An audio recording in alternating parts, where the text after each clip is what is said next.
मैं अपनी ख़वातीन को ये कहना चाहूँगी, ख़ास करके पाकिस्तान के ख़वातीन को, कि वो अपने आप को कमज़ोर ना समझें।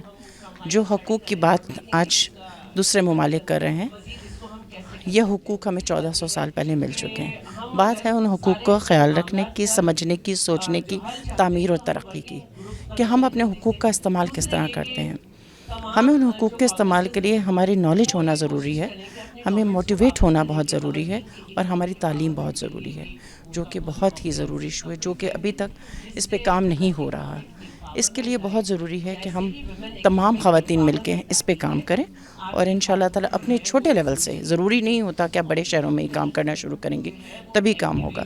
आप अपने यूनियन कौंसिल में, अपने गांव में, अपने इलाके में, अपने मोहल्ले में एक अपने तरीक़ेकार के मुताबिक अपने घर से ही शुरुआत कर सकते हैं। हाँ, मैं मज़बूत हूँ और मैं स्ट्रॉन्ग हूँ। हाँ, मैं अपनी बेटी के लिए काम कर रही हूँ। 1 और 1 11 होते हैं, और 1 और 1 और फिर 1 111 भी होते हैं। तो इंशाअल्लाह ताला पाकिस्तान की ख़वातीन कभी भी कमज़ोर नहीं होंगे।